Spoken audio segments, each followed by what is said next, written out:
Wa qala idzan, Allah kemudian berfirman, bismillahirrahmanirrahim.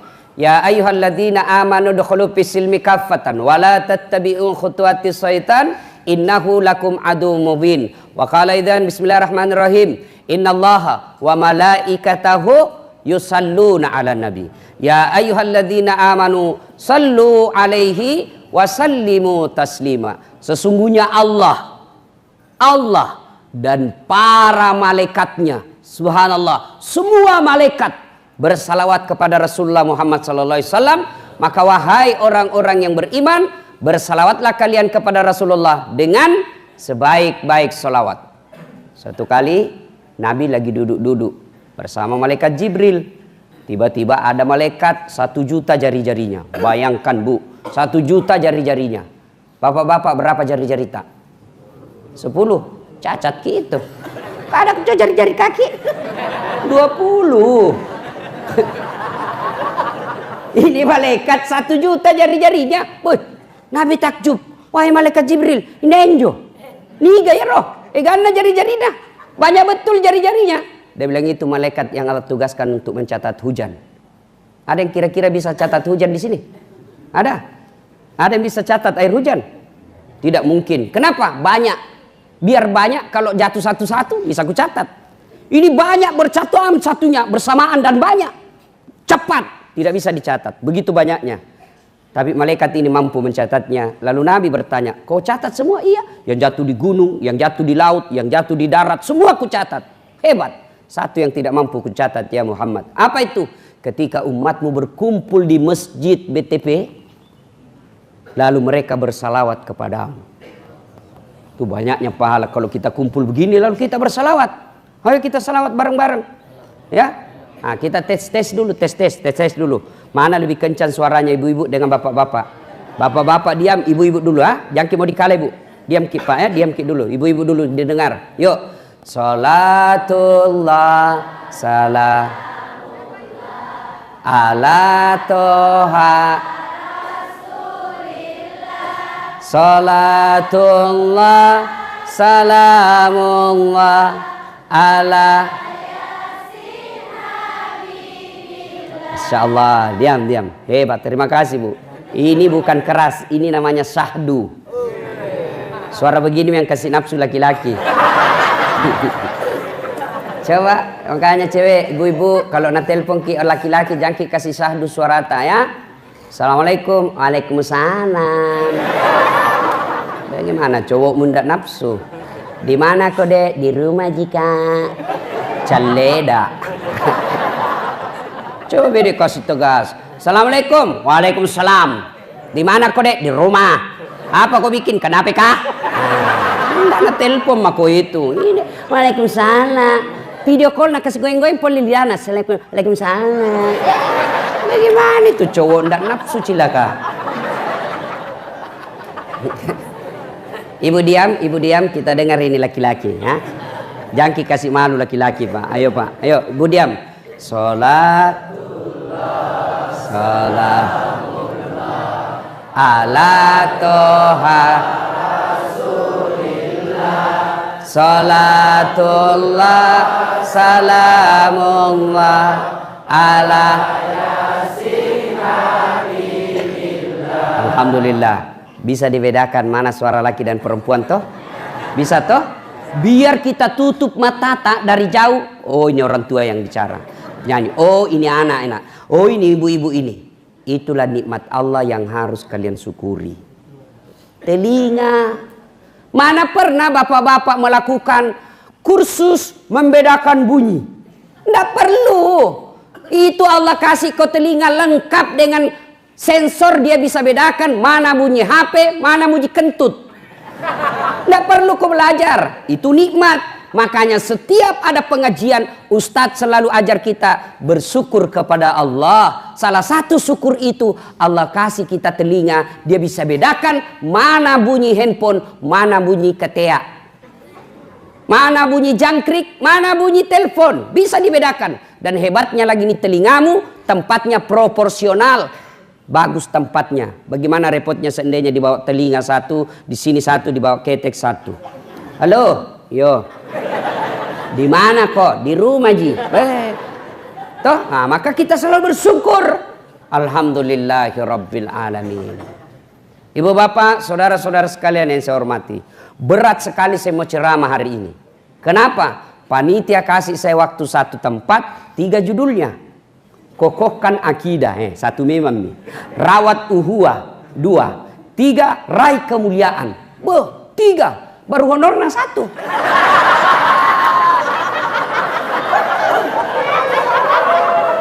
Pintar ini panitia mengakali ini Pak. Ini namanya efisiensi.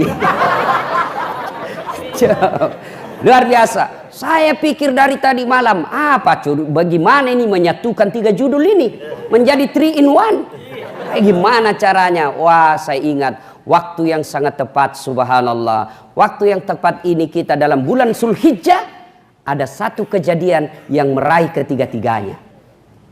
Mari kita dengar kejadian itu. Bismillahirrahmanirrahim. Ibrahim alaihissalam dikasih rezeki yang berlimpah. Akhirnya apa? Dia bersedekah, memotong binatang kurban kalau istilah sekarang. Berapa? 100 ekor onta, 300 ekor sapi, 1000 ekor domba. Bayangkan, 100 onta, 300 sapi, 1000 domba. Kalau diuangkan sekarang 25 miliar. Ada orang pernah di BTP bersedekah 25 miliar. Kuliah saja celengannya tadi lancar. Tidak pernah singgah-singgah. Apa kok? Waktu berlalu, hari berganti, tahun bertukar. Puluhan tahun kemudian muncul usulan dari istrinya. Ibrahim menikah dengan Siti Sarah. Bertahun-tahun tidak ada anaknya, berpuluh-puluh tahun tidak ada anaknya. Siti Sarah ajukan proposal. Bang, kamu kan nabi, perlu ada penerus perjuangan. Kalau abang tidak punya keturunan, siapa yang melanjutkan risalah dakwah? Maksudmu dek, kawin maki lagi. Ndak enak kau bilang. Jangan, ini takdirku. Kalau Allah tidak kasih ke anak, ndak apa-apa. Saya ikhlas ji. Diturut nikah ki bang. Perlu ada anak tak? Jangan maki sayang. Tidak apa-apa. Nikah ki. Luar biasa Ibrahim Pak. Dipaksa nikah tidak mau. Kita dilarang coko-coko. Itulah hebatnya Ibrahim. Masya Allah. Paksa. Akhirnya Ibrahim mengalah. Baik nih Pale. Terserah nih. Siapa miku nikahi? Ternyata Siti Hajar bilang, jangan maki jauh-jauh. Itu mau budak tak? Budak. Beda pembantu. Kalau pembantu di rumah digaji. Cerewet. Tiba-tiba tidak senang. Berhenti kak toh. Itu haknya. Namanya pembantu. Ada gajinya, dilindungi. Tapi kalau budak, itu hak milik. Kita punya. Sama handphone. Kalau bapak punya handphone, kan bapak punya. Mau direndam di air, mau dipakai melempar, mau dibanting, terserah. Kenapa? Saya punya. Kenapa kau banting HP-mu? Kenapa? Khusus kok, saya punya. Itu namanya budak. Ini Siti Hajar, budak. Dia bilang Siti Sarah, ya bawan na tuh budak mupu bene. Lahir, Ibrahim alaihissalam menikah dengan Siti Hajar, lahir anaknya namanya Ismail. Inilah keturunannya orang Islam. Ibrahim alaihissalam menikah dengan Siti Sarah, lahir anaknya namanya Ishak alaihissalam. Ini keturunannya orang Yahudi. Sebenarnya kita Yahudi itu satu nenek ki. Cuma Yahudi kurang ajar. Sudah ringkas kisah. Ketika usianya Ismail dalam Quran dijelaskan tidak berapa jumlahnya, berapa tahun. Tapi dijelaskan Ismail waktu itu sudah pandai membantu orang tuanya. Kira-kira sekarang anak-anak remaja lah. Ya 13, 14, 15 tahun. Lalu tanggal 8 Zulhijjah mimpi Ibrahim alaihissalam. Bangun Ibrahim. Ini mimpi atau wahyu? Kalau mimpi, kenapa jelas sekali? Kalau wahyu, kenapa anak disuruh potong? Berpikir-pikir sepanjang malam. Tanggal 8 Zulhijjah, dia pikir terus. Ini wahyu atau mimpi? Wahyu atau mimpi? Mimpi atau wahyu? Wahyu atau mimpi? Berpikir. Akhirnya tanggal 8 Zulhijjah kita sekarang disebut hari Tarwiyah atau hari berpikir-pikir. 8 Zulhijjah. 9 Zulhijjah mimpi lagi Ibrahim. Ibrahim, wajah janjimu, tunaikan janjimu, bayar itu, potong anakmu. Bangun Ibrahim. Lalu dia yakin ini wahyu. Ini bukan mimpi, ini perintah Allah. Maka dia yakin pada tanggal 9 Zulhijjah itu bahwa ini adalah wahyu.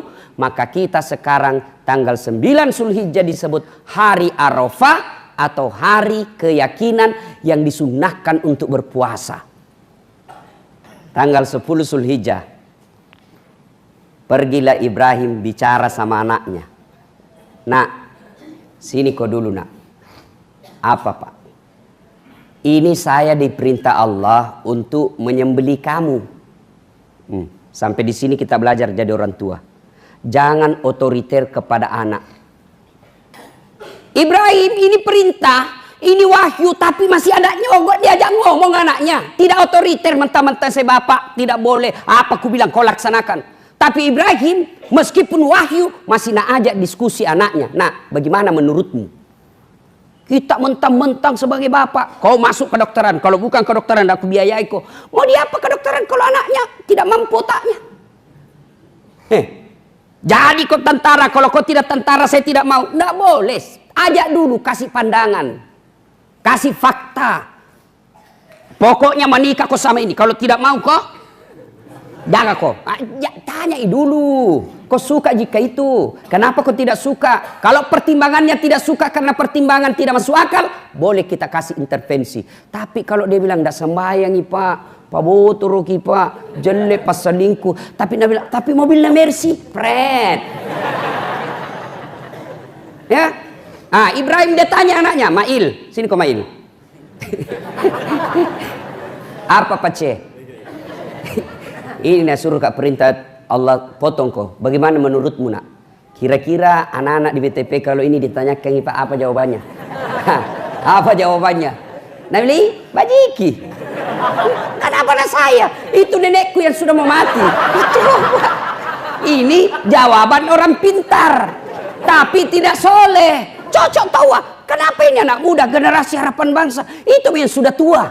Ini akalnya masuk, tapi tidak soleh. Apa jawaban Ismail alaihissalam? Pak, kalau ini perintah Allah, jangan ragu, tunaikan, laksanakan. Bapak akan mendapat saya sebagai anak yang sabar.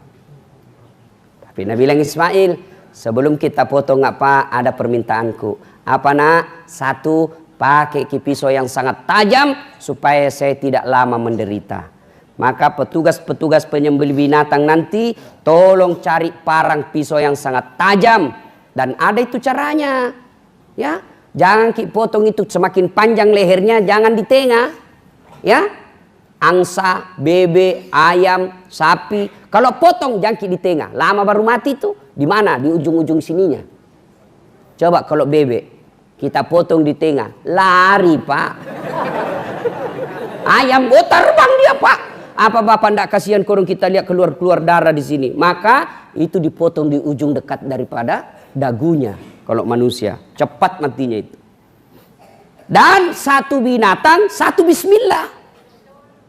Ini apa hati-hati yang penjual ayam potong. Biasa itu nak kasih masuk saja mesin bismillahirrahmanirrahim 50 masuk. Enggak. Satu ayam satu. Ada pernah kuliah penjual di BTP bilang saja 30 ayam nak potong, bilang saja bismillahirrahmanirrahim kali 30. Tidak boleh begitu bos. Satu ayam satu bismillah ya. Makanya hati-hati yang suka makan di luar ayam potong, karena belum tentu itu halal cara motongnya ya. Itu sebabnya ibu kalau bisa masak di rumah supaya anak dan suami tak suka makan di rumah. Kalau makannya di rumah insya Allah halal. Yang kedua bukti kasih sayang ibu kepada suami. Sekarang ibu-ibu jam 4 nah telepon suaminya kalau sore, Pak mau kau makan apa Pak? Ini bangga tomaki dikira mau dimasakan, ternyata GoFood, GoGrab, Lakutu. Nah, udah. Nah, sudah. Apa jawaban Ismail? Silahkan. Pertama, pakai pisau yang sangat tajam. Dua, tutup mata Pak. Supaya apa? Karena kalau kita tidak tutup mata, maka pasti cemas ki. Nggak yakin Kak bisa dilaksanakan kalau kita lihat mukaku. Yang ketiga, tolong ikat tangan dan kakiku supaya saya tidak meronta-ronta kesakitan. Dan yang keempat, bajuku ini jangan dia kena darah supaya dia tidak lihat ibuku. Dan yang kelima, besok kalau saya sudah wafat, jangan ada anak-anak seumurku lewat depan rumah supaya mamaku kodong tidak nak ingat kak lagi. Subhanallah. Coba lihat itu Ismail. Maka tanggal 10 Zulhijjah dia bawalah, sampaikan istrinya, sayangku, kasih mandi baik-baik itu anak tadi, kasih pakai minyak rambut, kasih pakai baju baru, kasih parfum. Mau ki bawa pi mana pak? Mau kak bawa kodon jalan-jalan? Baik. Tanggal 10 Zulhijjah sudah pergi mi, sudah dimandi Ismail, kasih pakai baju baru, sisir rapi-rapi. 10 Zulhijjah dia bawa untuk melaksanakan apa? Melaksanakan dan menunaikan janjinya.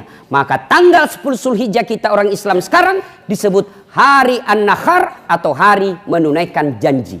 Itu kalau Idul Adha orang menunaikan janji itu. Sudah pergi. Begitu pergi Ibrahim alaihissalam, wah kepanasan setan. Bati minda ada minta mangkuk nanti di neraka ini. Masuk semua ini nanti surga keturunannya. Bagaimana caranya saya halangi? Maka datang setan. Dia bujuk Ibrahim. Ibrahim, apa? Lihat itu anakmu, lah mana kau harapkan? Satu-satunya, masa kau mau potong? Coba pak, anak satu disuruh potong. Kalau 9 anak pak disuruh potong, dicari mana yang nakal. Potong anakmu. Mana ini bandak-bandak mikir. Ini satu pak. Dah bilang Ibrahim, jangan kau banyak bicara di situ setan. Ibrahim ambil batu, dan lempar itu setan. Pergi kok, ishak ya, kena kepalanya sampai di Maros balik lagi. Gagal goda Ibrahim, dia datang goda istrinya. Jar. Apa? Kau tahu mau dibawa ke mana anakmu? Dia bilang, iya mau bawa jalan-jalan anak suamiku. Nah tolo kok. Masuk no, mau nak potong. Jangan banyak bicara sembaran ini. Mana ada bapak mau potong anaknya? Dia bilang, iya mau nak potong. Kenapa bisa? Katanya perintah Tuhannya. Masih mau bicara itu setan. Langsung Siti Hajar ambil batu. Jangan banyak bicara di situ. Pergi kok. Jangankan anakku, saya saja siap dipotong kalau itu perintah Allah. Dia lempar, kena kepalanya sampai pangkep balik lagi. Gagal goda suami, gagal goda anak, istri, dia datang anaknya. Mail. Sigo dulu Mail. Apa? Masih mau bicara? Jangan banyak bicara di situ. Ini perintah Allah, saya ikhlas. Tak salekutu. Lempar, kena matanya. Itu dalam hadis dikatakan mata kirinya kena pico. Nggak tahu apa bahasa Indonesia pico. Pokoknya hancur matanya sebelah kiri ya. Sudah pergi setan. Sampailah Nabi Ibrahim yang sekarang disebut Mina. Itu orang kalau orang menunaikan ibadah haji, di situ dia tinggal selama 3 hari di Mina. Ya mabit namanya, 3 hari. Nah sudah diparingkan, diambil pisaunya Ibrahim, dia tutup matanya, nah dia kasih yang lehernya anaknya, diambil barangnya. Sabar kena, sudah diikat, ditutup matanya. Bismillahirrahmanirrahim. Dia bilang tunggu dulu pak. Ismail bilang tunggu dulu. Apa lagi nak? Tolong lepaskan ikatan tanganku, tolong lepaskan ikatan kakiku. Kenapa? Kalau diikat kayak begini pak, nanti Nabi bilang Tuhan saya terpaksa untuk disembelih. Buka ini ikatanku supaya Allah menilai saya ikhlas. Baiklah nak. Dia buka, lalu begitu mau dia potong, Allah perintahkan kepada para malaikat. Malaikat, ciniko. Lihat maka ini hambaku. Waktu pertama kali saya ciptakan Adam, kalian semua protes bahwa manusia akan menghancurkan bumi ini. Kau lihat ini Ibrahim, anak satu-satunya, puluhan tahun dia nantikan demi perintah Allah, perintahku sebagai Tuhannya dia laksanakan, tidak bertanya-tanya. Kau lihat ini. Lalu malaikat Jibril diperintah, Jibril ambil kau itu kibas yang pernah dipersembahkan anaknya Adam ketika mau menikah, ambil itu dalam surga, ganti lehernya Ismail dengan kibas itu. Dia potong kedua kalinya, datang malaikat. Lalu ketika digerek begini, ya mau digerek, sudah diganti. Lalu ketika dia itu, lalu seluruh malaikat memuji Allah. Allahu Akbar, Allahu Akbar, Allahu Akbar. Mendengar ini, Ibrahim alaihissalam melanjutkannya. La ilaha illallah huwallahu akbar. Lalu mendengar itu Ismail alaihissalam melanjutkannya dengan ucapan Allahu akbar walillahil hamd. Kalimat yang kita baca kalau ke hari raya, takbiran, Allahu akbar, Allahu akbar, Allahu akbar. Malaikat, la ilaha illallah wallahu akbar. Ibrahim alaihissalam, Allahu akbar walillahil hamd. Ismail alaihissalam. Ini yang disunnahkan ketika kita mau pergi lapangan, itu yang disunnah dibaca. Dari rumah ke lapangan, dari rumah ke masjid, ke rumah ke lokasi. Lebaran, Idul Fitri atau Idul Adha, itu yang kita baca. Allahu akbar, Allahu akbar, Allahu akbar. La ilaha illallah, Allahu akbar, Allahu akbar, walillahil hamd. Hei anak-anak, ABG, kacuping. Itu kau baca bos kalau kau pergi lebaran. Jangan pergi lebaran update status. Siap-siap masjid, OTW lapangan. Nah foto sendirinya, baju baru sudah kunikmati. Sampai di masjid sembahyang 2 rakaat, nah foto lagi kepalanya. Alhamdulillah 2 rakaat selesai. Ayo. Dan banyak sekali ketika tiba di lapangan tidak bertakbir. Kenapa tidak bertakbir? Ada rasa malu di dalamnya. Malu-malu deh dengar orang. Setan itu bos. Jangan kau takbir, talekan, nak bilang korang soalim, setan itu. Maka ketika kau tiba takbir kau, itu bagian daripada kecintaanmu kepada keluarga Ibrahim alaihissalam dan penghormatanmu kepada Allah subhanahu wa ta'ala. Ketika kita mau takbir itu, biasa risiki. Mau dia, akhirnya apa? Kenapa kau malu? Nah ini kalimat tauhid. Kenapa bisa berhasil itu setan goda kita.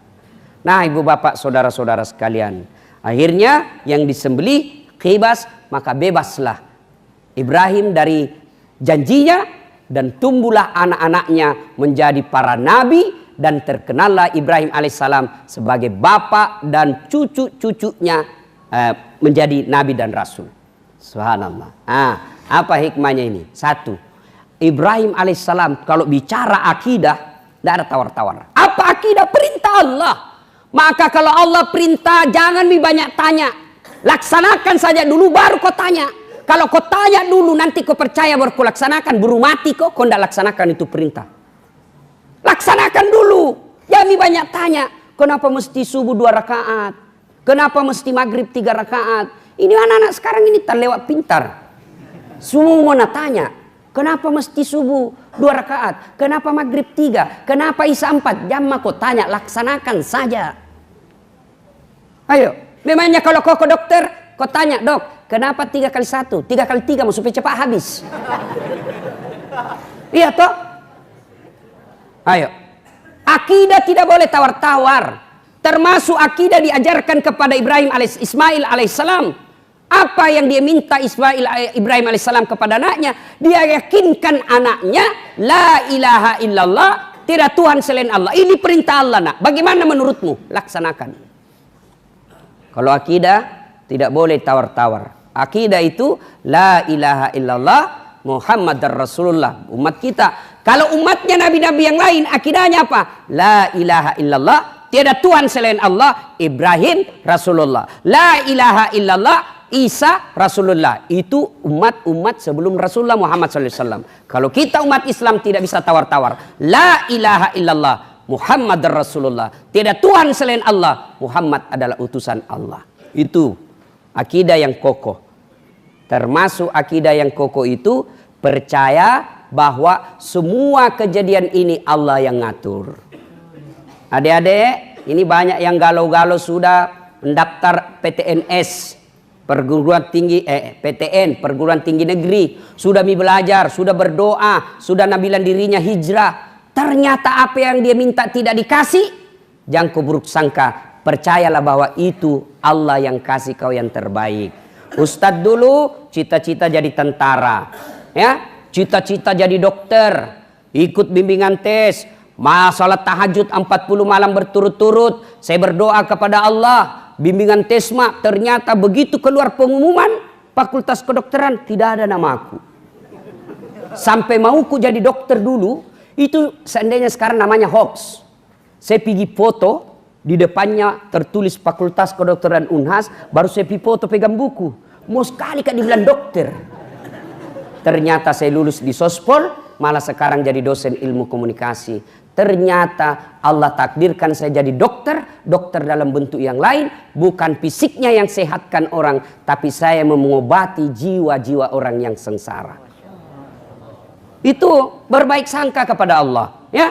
Kedua, hikmah dari kisah ini, Bapak Ibu mintalah seperti anaknya Ibrahim. Apa yang Ibrahim minta? Dia tidak minta, ya Allah kasih kaya anakku, ya Allah kasih gagah anakku, ya Allah kasih pintar anakku. Ibrahim minta kepada Allah, Allahumma rabbi habli nasolin, ya Allah berikan saya anak yang soleh. Anak yang soleh. Kalau soleh anakmu, meskipun tidak pegawai negeri, nah jamin hidupmu. Kalau soleh anakmu, meskipun dia tidak cakep, tapi nah perbaiki perasaanmu. Tapi kalau dia pintar, tinggi pangkatnya, tidak bagus agamanya, itu yang kasih repot ke dunia akhirat. Belum pak kau mati na cita-cita mi mobilmu. Bagaimana caranya bisa kau ambil mobilnya bapak ini? Hah?